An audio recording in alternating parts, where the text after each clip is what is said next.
A baby just hours old, abandoned and alone, wrapped in a blanket. This is cell phone video of that infant moments after the child was discovered. A newborn is fighting for his life after he was found abandoned. Well, the search is on tonight for the woman who gave birth, then abandoned her baby with the umbilical cord and placenta still attached. And she was found abandoned, wrapped in a plastic bag by a woman out walking her dog. According to police, he still had his umbilical cord attached while lying next to garbage. A little girl wrapped in a blanket on this patch of grass just feet from a busy intersection. Police believe the infant was born on this curb. Child abandonment has become a major problem here in the United States and in several other countries around the world. And what happens in many, many cases is a young woman becomes pregnant. She may be single, she may be in financial straits. There's a number of reasons why a mother might not be comfortable or might not know what to do with a newborn baby. It's a tremendous responsibility, it's a tremendous obligation, and many, many people are not prepared for it. And these things happen. What has happened over the years is these mothers, confused, upset, without any guidance, don't know what to do. They've left babies in gym bags, in bathrooms, in locker rooms, in dumpsters. And obviously these babies are exposed to the elements, they're not taken care of, they die. And tragically, we lose young infants, innocent infants who, by no fault of their own, are just left to chance. There was a period of time where women in distress were having babies in hotel rooms or, wherever they could and stick them in a backpack and throw them in a lake or a park. And I think that's what started him thinking about this organization, because he was trying to help women that were in crisis and put in this particular decision-making time. And he was trying to prevent a baby that was born alive and healthy, putting them in a backpack or a suitcase or throwing them in a river. And there were a lot of cases like that. And there still are.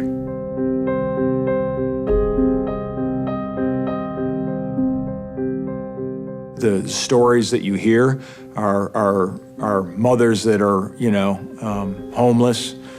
They could have an alcohol or drug addiction problem. They could have marital problems or relationship problems of abuse.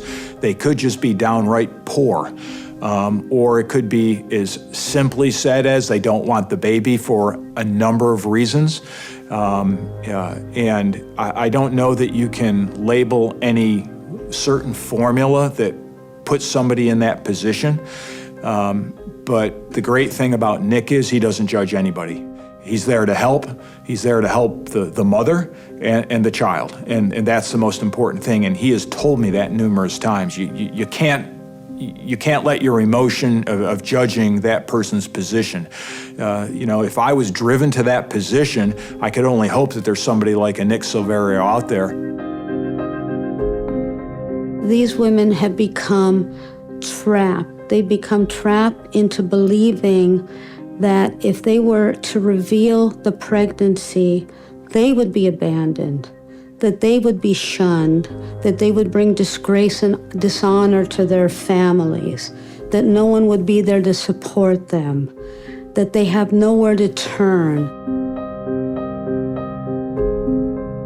I can't imagine what these mothers are going through that are at the point of not knowing what the future looks like for them, not knowing what the future looks like for their child, to the point that they're actually willing to abandon the child.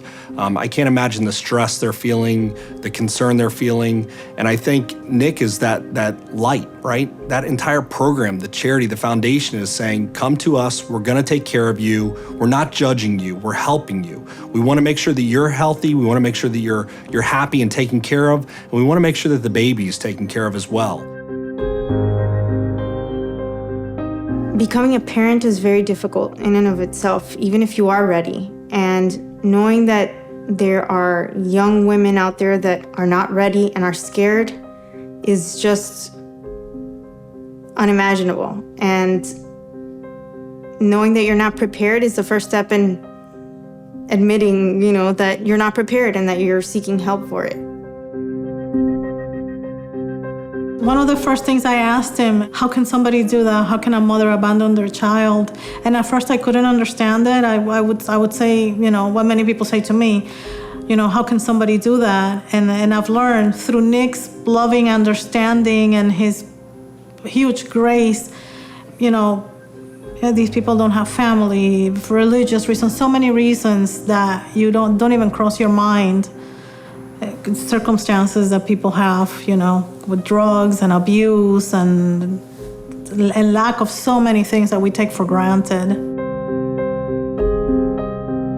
Everybody needs a second chance.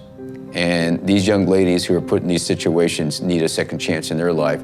And he truly, has a feeling and empathy towards young ladies who are in a situation where they don't know what to do and how to handle the problem that they're facing. So he provides them with an opportunity to find hope in the sense that they know that their child will be taken care of properly, even though that they couldn't take care of them.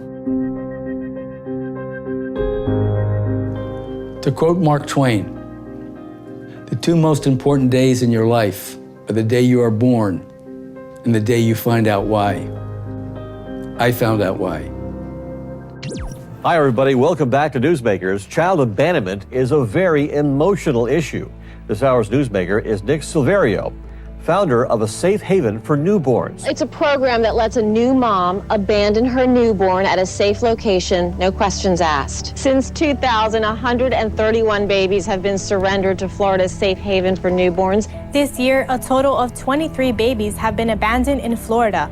But thanks to a state law and a local organization, many of these lives have been saved.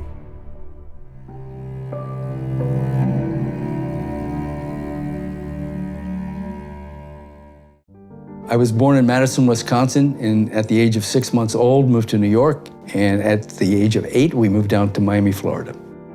I was the oldest of 5 siblings, and we had a great family, and the anchor to our family were our parents.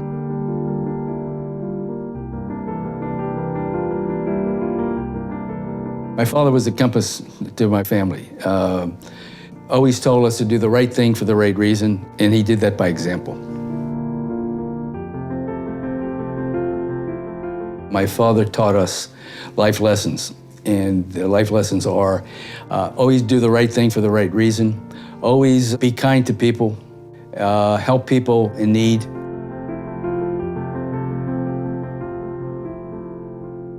My mom was a person that loved people, that always wanted to help people. She's made sure that you never really said bad things about people. You looked at them and you helped if you could, and you didn't need to get any recognition for it. And there's many times when she helped people and when it affected her, whether it was financial or her time. So we learned a lot from her. As I was growing up, I wanted to be an FBI agent, but they had height requirements at that point in time. I contacted them to see what the requirements were, and had to be 5'9". Now you can be 5'2" and 800 pounds. The main thing in my life that helped me to succeed and to build my foundation for life was to play sports. I was a left halfback of football, played in the Orange Bowl. It built character and it gave you a lot of confidence. I could still smell the grass. In high school, we're typical teenagers. We like to hang out and just have a good time. And he was always very driven, though, especially in sports and football. That's what I remember most about him, how determined he was to play good and do good. But he ended up doing software development. I met Gloria at the Wackenhut Corporation. I was the number 2 person in the IT department, and she was in charge of the payroll department. And we had a big project. The project was to automate payroll. We had to work together for all the computations, all the requirements, and so forth. And I was attracted to her because she seemed to me to be a very special person. I asked her out. I was hoping she would accept, and she did. And a year later, we were married. Gloria was a special human being. Many people thought the same thing as I do. She loved children, she loved people, she loved the elderly. She was very kind. She supported me in every which way. Gloria was my soulmate.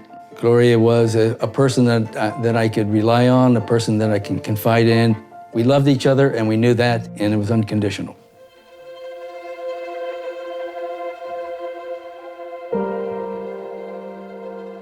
Gloria and I had aspirations to start a family, and we were not able to do that. I always wanted to be a father, and my wife always wanted to be a mother. We had 2 miscarriages, one on a Christmas Eve. She had said to me that her only disappointment in life was not being able to bear children, and that was not a disappointment to me, that was just a fact. And so we were godparents to 14 godchildren, and we nurtured all the nieces and nephews in our family. And that's how we fulfilled that void. Basically, him and his wife had been trying to have children for many, many, many years and were not able to do it after going through all kind of medical testing and everything. I knew his wife, Gloria, and she was very passionate about children and about children's organizations, and I'm sure they talked about it a lot. He was a businessman dealing with all the businesses, and she was the compassionate person working with, these newborns, and I think it kind of rubbed off on him. They didn't have any children, but they were, loving godparents to, I think, a lot of kids. My wife and I were married for 32 years, and we were surrounded by all of our godchildren, always, and it was a very fulfilling life. And what Gloria and I planned to do was to live a long, happy life together and retire.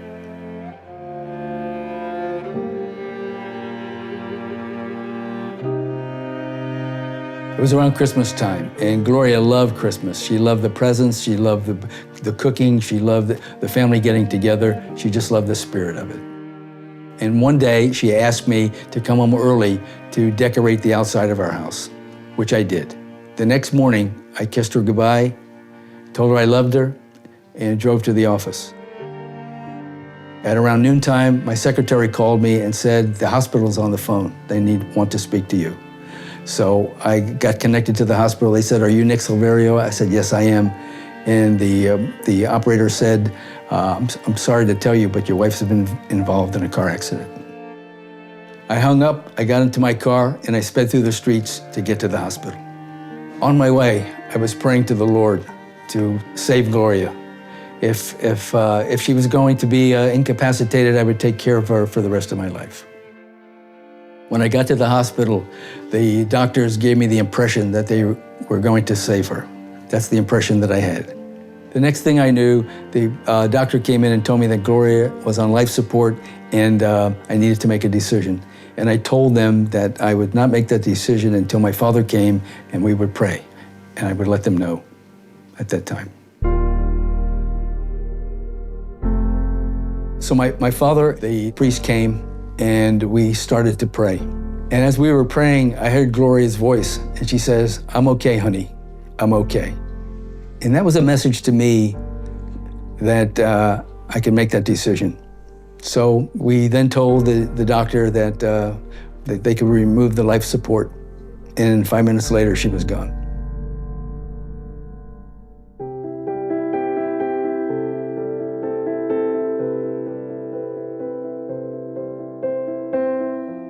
Other than the 2 miscarriages that we had, our life was blessed. We had good health, we had our faith, we had each other, and that was the most important things to us. After Gloria's passing, I felt lost. Didn't know where to go, didn't know what to do. There was always just the 2 of us, and now I was all alone. I think after Nick's wife passed away, he needed something that he could throw his heart and soul into. And I'm sure this was very cathartic for him. She inspired him to do the work that he's doing today. It has given him a drive for life and for saving lives. I think when she passed away, he wanted to create something in her honor.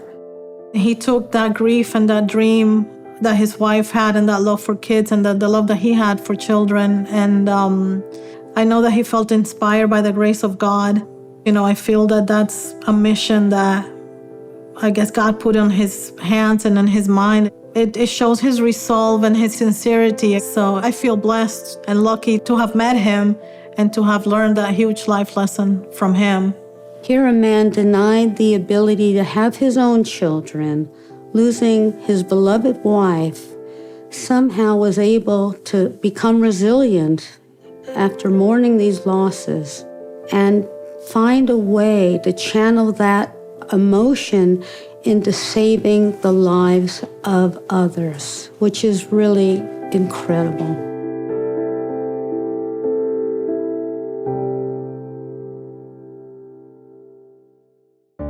One night I was in my kitchen, the lights were dim, and I was flipping through a magazine, not paying any attention, and my finger stopped on a page, and I was compelled to look at that page. And it was about infant abandonment in the world. I believe that was a message from God to me, that that's what I should be doing for the rest of my life, saving babies. I went to work the next day, and I told my employees, I know what I now need to do. And they said, what is that? And I said, save babies from being abandoned. And they said, how are you going to do that? And I said, I don't know, but we'll figure it out. I decided that I was going to create a nonprofit. So I contacted somebody that I knew that had created a nonprofit before, and they helped with the paperwork. We submitted it. And some months later, we received a rejection letter from the IRS. I then called the person that helped us prepare the application and told them what the rejection was. And he said, just bring it over. We can make minor corrections and it'll be okay. With my business background and my understanding of how things work and the depth of what needed to be done, I scrapped everything that he did and I started over. That night, all day Saturday, all day Sunday, I then redid the paperwork. The letter from the IRS had the agent's name and his phone number. So I called and I left a message, an innocuous message, hoping that he would call me back. And he did. And I asked him, would he be so kind to review my application to let me know if it would pass or not? And he said he would. 2 days later, he called me back and he said he reviewed the application and he said, yes, it will pass. So I was so happy to hear that. 2 months later, I received an official notification from the IRS that it did pass. So we now had a 501c3. It was the Gloria M. Silverio Foundation. Nick actually dedicated the entire foundation to Gloria, his wife, and he felt a calling to create a program that would basically save lives throughout the state. It's a story of how tragedy can be turned into something so positive that actually is life-saving for so many people. It's a tragic story and in the way that a safe haven came to be, but it demonstrates to everybody the compassion, the drive that he has for his wife's name to live on. Let me tell you, that drive that is behind him, he is so committed to this effort. Everything that he does is for her. Everything, he wakes up in the morning and everything he does is Safe Haven for Newborns for the Gloria Silverio Foundation. It is her. I know Nick and I know his story. And I know that Nick does this, that his mission is something that was born out of his heart. So for Nick, Safe Haven saved him.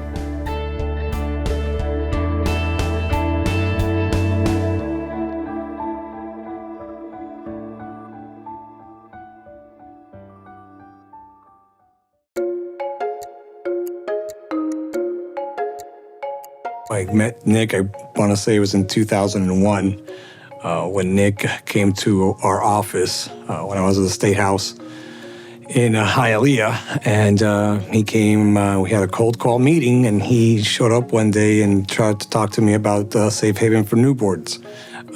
There was a law that was passed in 2000, I believe it was in 2000, but the law was never funded. And Nick came across this law, and he, with his passion, came to our office saying that we had to do more and that he was willing to do more.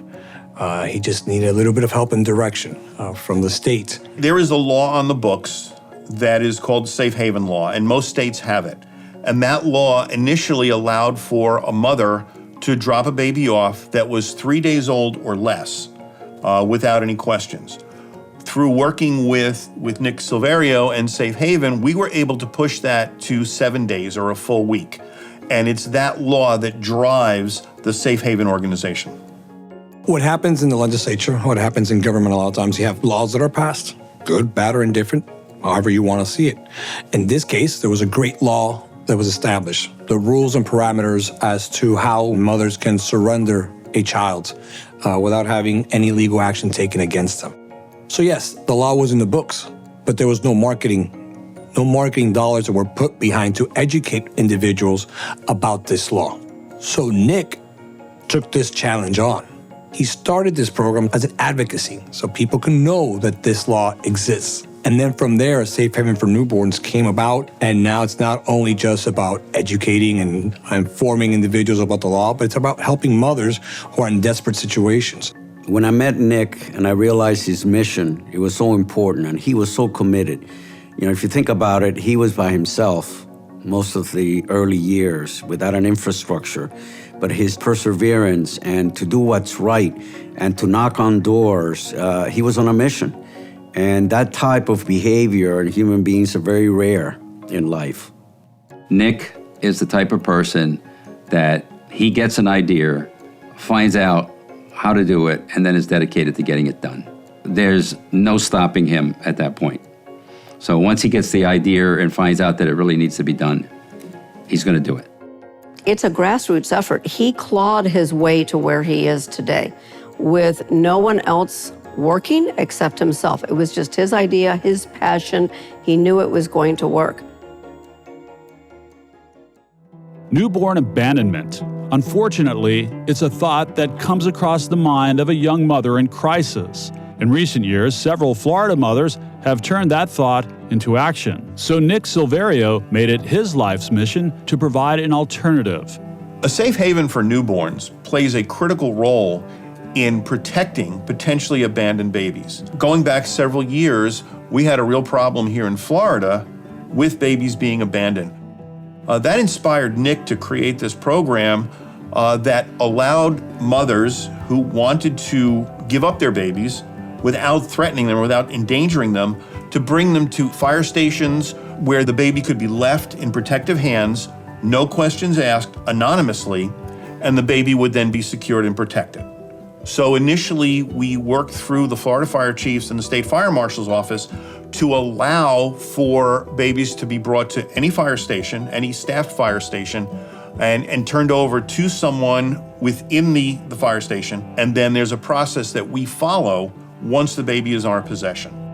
Nick had law implemented, so that law now guides us on what we have to do. You know, years ago, if somebody didn't want a newborn, unfortunately, where did we find them? In a dumpster, in an alleyway, in a lake. So what Nick helped do was provide people a legal, ethical, moral way to give up their child. He gave us that opportunity. And before that, those were the things that we had to deal with. Nick is an amazing resource for us. He's able to guide us through the media response. He's able to guide us to what hospital the child should be taken to, or at least get the information from us of what hospital. There's forms that we now keep on every truck at every fire station so that the firefighters are able to go through the proper questionnaire to find out information about the baby. So through the years with Nick, I have had the opportunity to work with the fire chiefs, specifically in Broward County and in Dade County and in Collier County, you know, the southern portion of Florida, to help facilitate and spread the word, to educate people, to distribute the signs for the fire stations. If it wasn't for his program, honestly, we'd be reaching out to our community partners, our stakeholders, local hospitals, but it would definitely not be an organized process. And the last thing you want to be dealing with when it's such a low frequency, high risk event is questions. I want to know the answers. I want to know exactly what to do to make sure this baby's taken care of. What are the laws about keeping the mom completely anonymous? And that's where Nick is able to guide you and give you a lot of great information. The way I met Nick Silverio was through a friend, and him and Nick and 3 or 4 other of their classmates all played football on the same team down here in Miami. And he said to me, "Bill, you got to meet Nick Silverio. You can really help him out with Safe Haven." And we met for about 2 hours. At that point, I said, "Yeah, I'll work with you. What do you want me to do?" He says, well, first of all, I need to get my signage into the Memorial Healthcare system. I said, fine, I'll be happy to do it. And I started contacting the people I knew at Memorial, and it went smooth as could be. I learned about Safe Haven when it was first starting, and to have a site in each one of our hospitals became a very important mission to all of us. I was able, as a healthcare provider, because we have emergency departments in each one of our hospitals, put a sign outside saying that we will receive any babies from Safe Haven and give them life and whatever possible healthcare needs that little baby might have. The venues that we utilize in our industry by being close to the emergency department is huge benefit to everyone, to the adults who drop the baby off, for the baby more importantly, that you have immediate emergency care.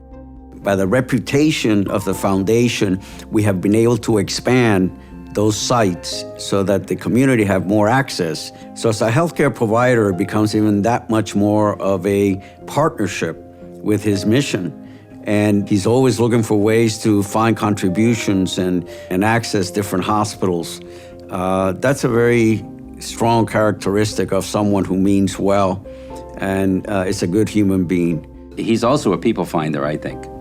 He finds out the people that can help him out, who really sincerely want to help him out, because there is no monetary rewards here, but it's a reward for life with him. And that's what he's doing. He's kind of rewarding the tragedy that he went through by helping out these other people that would have no other places to go. When you see how much he cares about people and the cause, that's what draws you in. And it's very evident if you attend any of their events to see that relationship he has with everybody. He's got a keen ability to connect with people. You get to know him and you want that. As an adopted child who was left at the steps of an orphanage at day one, I personally appreciate the fact that there are human beings out there in institutions that really care about children who are left behind in a situation where nobody wants them. We were doing a fundraiser, and I had a doctor call me, and he said, Gloria, I read about this fundraiser you're doing. Can I go to it? And I said, sure. And I said, how did you find out about it? And he told me, I read it in your column, and I'm a neonatologist, and it's right up my alley, and I want to get involved. I'm new in town. So turns out 2 years later, I find out he's on the board. So not only did he go to the event, he actually stepped up and did what he said he wanted to do. He wanted to volunteer, and he really got involved. Nick's enthusiasm is contagious, and once people meet him, they want to get involved to do some good in the world without having anything in return for it. For the volunteers, we look to him to even inspire us and give us that clarity that only he has. I've always been inspired by Nick's vision of what he wants to do and what he wanted to do and the goals that he had in mind. I became involved because I felt this was so critical. And Nick's phrase has always been, if we save just one life, it's worth it. The passion, you can feel it. You know he's not doing it for any other reason except it's something that has to be done, and it has to be done for the good of everybody. And it's like an osmotic type of thing. It just kind of goes from Nick to you, and when you walk out of the room, you say, okay, all right, where do I start? He has more passion now than he had 19 years ago when I first met him. And that passion has not dried up. And it just intensifies every year more and more, so he can do more and more for the families and the mothers of the state of Florida. When he took this on, he was just committed to putting all his energy into it, which he does. I think it's a 24/7 job. I know his phone number is out there if anybody needs help and they can't reach anybody else. He's certainly available. It's as big a commitment as anybody could make. Yeah, I don't know if anybody knows or has everybody ever seen, but Nick carries 2 cell phones around. One cell phone has when it goes off, it's Rocky, the theme for Rocky, and the other one goes off as the theme for The Godfather. And one means that there's actually a call of a baby, and the other one is just his calls. So it's interesting to be sitting at a table and either Rocky or the theme for The Godfather will go off. One of the neat things with Nick is, he'll call me, and of course on my cell phone it says Nick, and as soon as I pick up the phone, hey, this is Nick. Hey, this is Nick. I got to talk to you. So it's just cute the way he always introduces himself. He's always full of energy. He's always full of drive, and he is committed, very committed to the program. He's very committed to the foundation, and he takes it seriously, and he really means business. And that's what inspires me to work with him all the time. It's contagious in a positive manner. It's exhausting. You better be ready. With Nick, it's all out all the time. That's the way he is. When Nick calls, in the most polite way, he will make sure to get his point across. He will drive you in a direction. His expectations are high, but he's the type of person that you don't want to let him down. You want to succeed. You want him to succeed, but he will never tell you it's about him. It's about the children and the mothers and the fathers and everybody involved. What Safe Haven for Newborns does is basically save lives. They save lives 100%. And I think, personally, I think it's two lives. It's that of the babies, obviously, and that of the mothers. I think it saves you from a lot of guilt. It saves you from whatever issues you got going on that, you may have no other choice, or it may not be better for the baby. To save a life is the most important thing that a firefighter, EMT, paramedic can ever perform in their career. Nick Silverio has that same focus, to save a life. And although he is not a firefighter by uniform or by symbol or vision, he carries the same mission.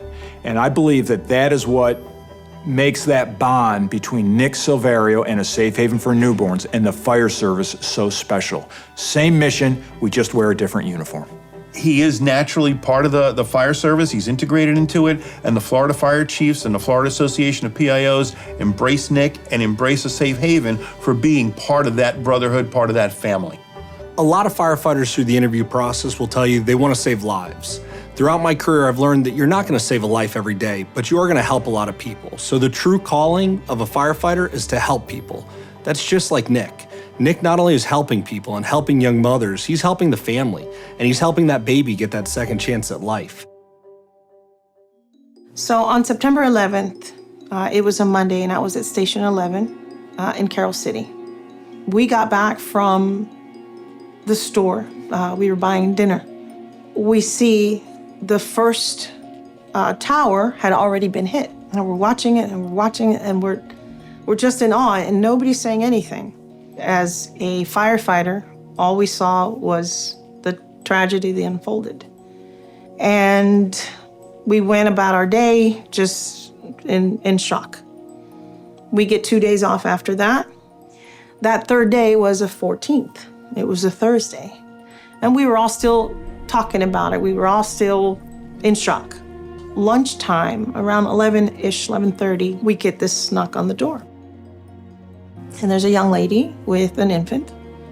And she comes in, doesn't say much, sits down. We think it's a blood pressure because we get a lot of people that come in and want to have their blood pressure checked. She's carrying this infant, and I'm looking at the baby, and I'm just all about the baby. It's like, oh my God, she's so cute. And she looks very little, she's tiny. And I go to get her arm to take the blood pressure, and she says, no, I don't need that. I want to leave my baby here. And it dawned on me, I said, oh, that's right. That's right. And we're not allowed to ask any questions either. And I think I gave her the feeling that things were going to be okay, because she just went, okay. Like she felt like, all right, I'm doing the right thing. The gentleman that was outside waiting for her with the other child in the car, I'd say about a 2 or 3-year-old child, the car was still running. It wasn't like he was giving her a lot of time. Felicia and I just kind of watched her leave. Once we knew, like, as they say, the coast is clear, we just started checking the baby out, assessing the baby, making sure it wasn't injured, just make sure that the baby was fine. And I grabbed hold of the baby, and I wouldn't let go. So we really didn't know what the procedure was. So we called up the captain, the chief, And they said, well, we need a rescue to transport. Our rescue, our station rescue, was out on a call, a long, drawn-out call. So I sat with the baby for probably an hour and a half. And we just rocked her, and me and Felicia named her Carol Gloria. Carol for Carol City, and Gloria because by the glory of God, she wound up in the right place where we were. I knew I did a good thing. We all felt very good. And for a minute in time, we forgot about 9/11. And I think it brought us a little bit of peace of saying, there's still good in the earth. Yes, there's tragedy, but there's always something good that comes out of it. And if not for Nick Silverio's drive, none of this would exist. And there wouldn't be the options that are available. I'm Gloria, and this is my mother.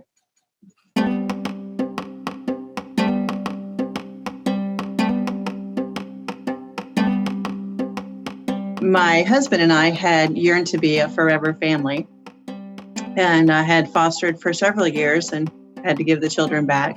So when Gloria was placed in our arms and we learned that she would be our forever child through Safe Haven for Newborns, it just completed the entire circle.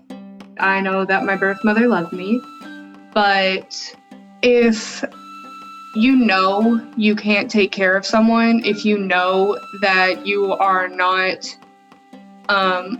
mature enough, you're not in the right situation, you are not ready emotionally, physically, or mentally, then the better choice is to do what's best for the child and not just for you. Uncle Nick, he's the one who made Safe Haven possible. So it's like he basically just knitted this entire Safe Haven family together. Mm-hmm. I honestly don't know where I would be without Safe Haven, because since I was born, they have been a part of my life, and they have been so big and so important to me. I have my mom here, and I have my dad, and I'm content. I'm happy.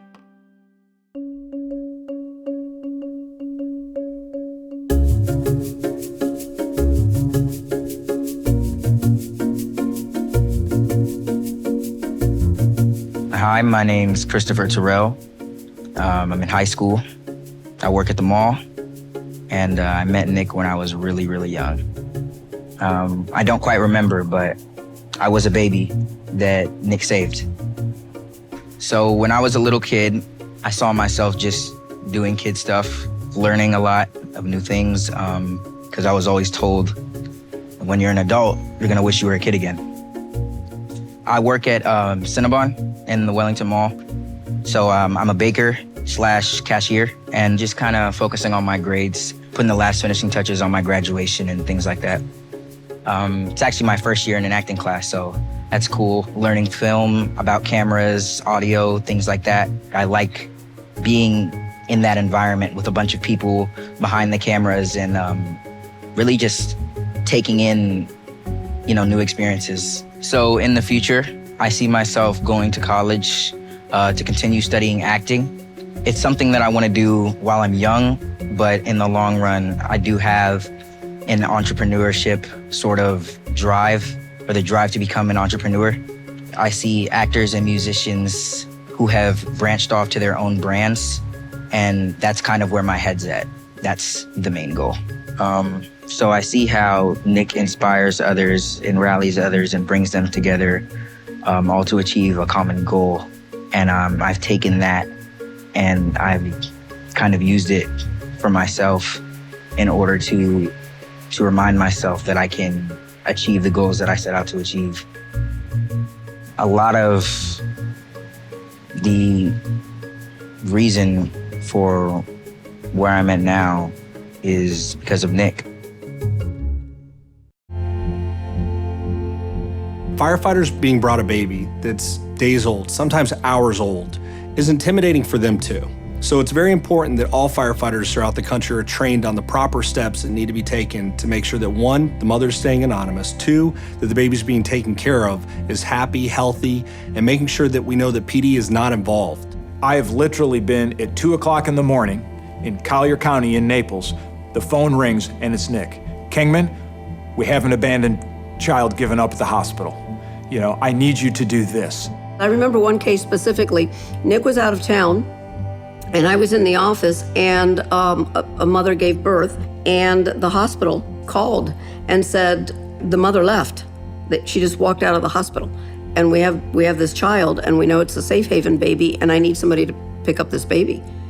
We couldn't go out there and pick up the baby, but the nurse or the social worker came to our office and brought the baby. At the same time, we had already made contact with the adoption agency, who made contact with the parents who were going to adopt that baby. But I had this little boy for, 4 or 5 hours while I was waiting for the new parents. When they walked in and they saw that baby, and they just started bawling. They just started crying, and the mom and dad held each other first. And when I was able to give them and hand them over that baby, I could see why Nick is so passionate and so involved, because it was a win-win for everyone. That baby is going to live in a beautiful, beautiful, loving family. These parents were just so excited. So back about 3 years ago, Davie Fire Rescue actually had a Safe Haven case where a young mother dropped a baby off to the fire station. And from that, your immediate go-to source is a Safe Haven. I talked to Nick.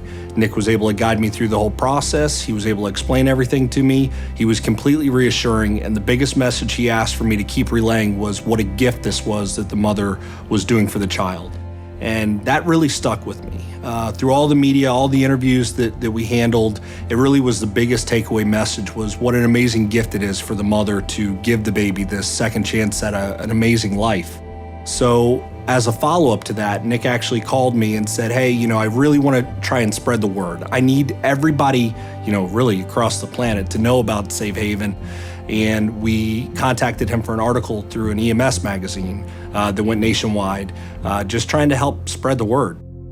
Nick has been and still is a shining light in the way he leads and drives the organization and inspires not only so many people in the local community here in South Florida or in Florida in general, but the way he drives the program across the country, across all 50 states, and in several other countries around the world as well. He's gone beyond just a local charity. And now it's being replicated in other states. He's got a winner, and he's sharing it with the world. I've been on the phone with him where he's helping a mother who's pregnant in New York, who happened to find his 800 number somewhere and is calling him to try to get medical care for her pregnancy. And Nick is gonna call a doctor up there and say, take care of this lady. And that's Nick. He's gone to the islands and help people in the islands do things. Nick has called me and said, hey, the state of Ohio is working on a program. Can you give me a contact in the fire service in Ohio, for example, because they want to start a similar program? That's his outreach. He has worked with many, many states, and it's funny. Nick goes, I don't care what they call it. It doesn't have to be a safe haven for newborns. We just need to save lives. I don't think that we would be where we are today if it wasn't for Nick Silverio. Nick Silverio saw a problem, confronted that problem, worked on the problem, and now the problem is minimal in the state of Florida because of him. And I can tell you, when you look at the budget, the overhead of a safe haven for newborns is minimal compared to many other non-for-profits across the state and across the nation, to the point where Nick himself doesn't take a salary. He's on call 24/7, and there aren't many people that would have that kind of commitment to what they're doing and not be paid for it. But he's doing what he loves. Nick is in the office 7 days a week, 365 days a year. And we have to pull him out sometimes and be like, hey, come on, we're taking you out to dinner, or did you eat lunch today? because it's just, this is his life. We try to get Nick to enjoy life as well as do his work. And at times we worry about his health because he is the lifeblood of Safe Haven. The heart and soul is Nick, and to replace somebody with his passion, his love of children, and who is beloved by the community, there is nobody that can possibly replicate that in one person. I think the organization's structure is already in place, and he knows what he wants to do and where he wants to lead this organization. This is his life. This is his entire life. This is his wife, his children, his home, his sports, his everything. As we move forward, can I see a day that Nick Silverio is not involved with the Safe Haven for Newborns? I don't know. But I can tell you this, Nick has laid the groundwork so that a Safe Haven for Newborns will continue far long after he's not involved with the organization.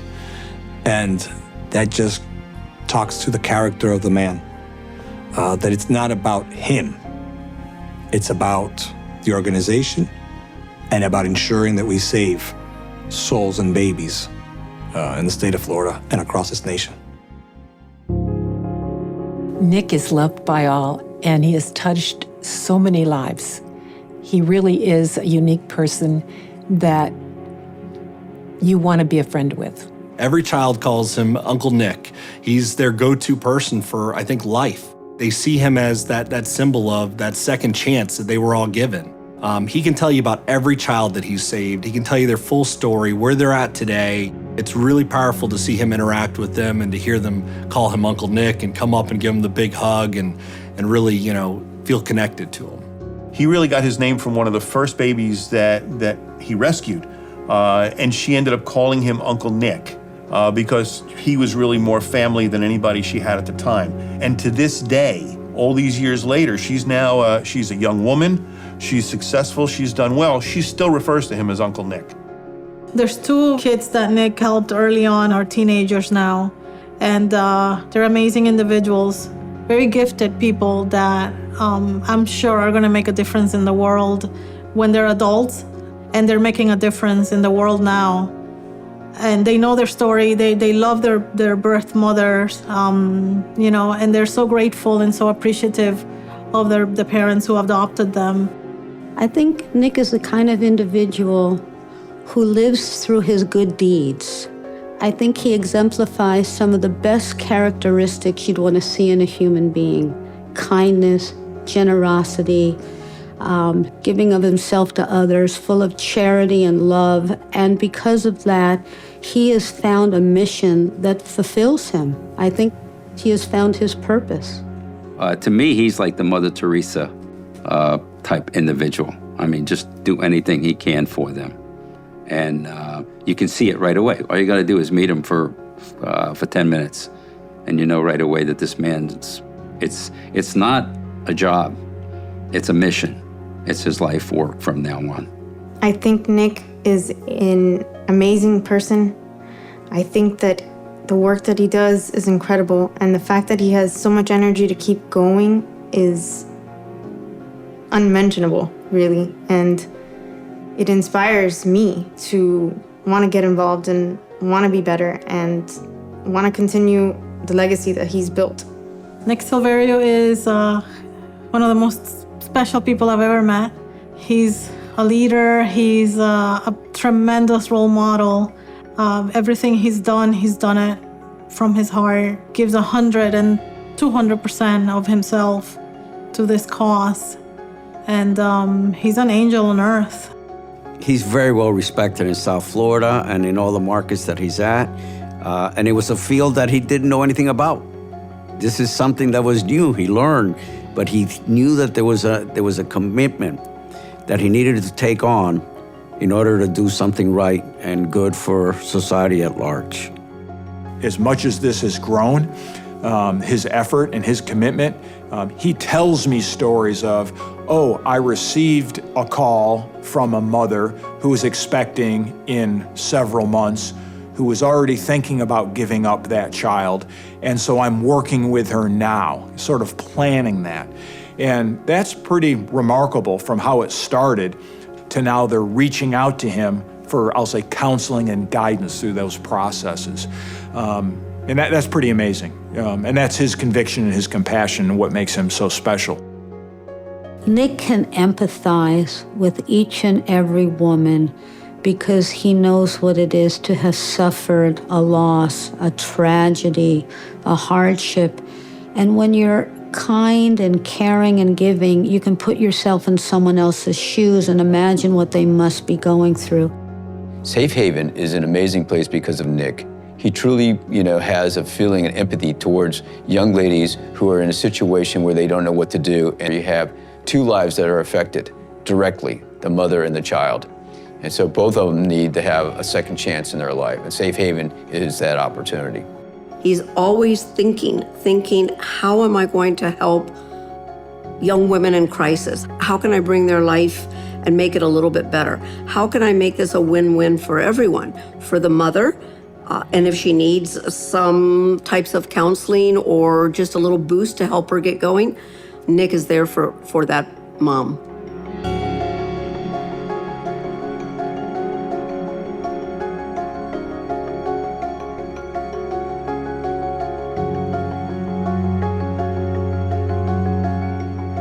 I absolutely believe in Nick Silverio and a Safe Haven for Newborns. Their work speaks for themselves. It's not a lot of talk, it's actions. And those actions have saved nearly 400 souls across the state. That in itself is enough. Nothing more to say. We have reached over 5,000 women in their time of need. We have saved, at this point in time, over 300 babies from abandonment, all now living with their forever families in loving homes. We're fighting this every day. We're saving babies and helping moms, and we're going to continue this until we eliminate the ultimate in infant abuse, abandonment.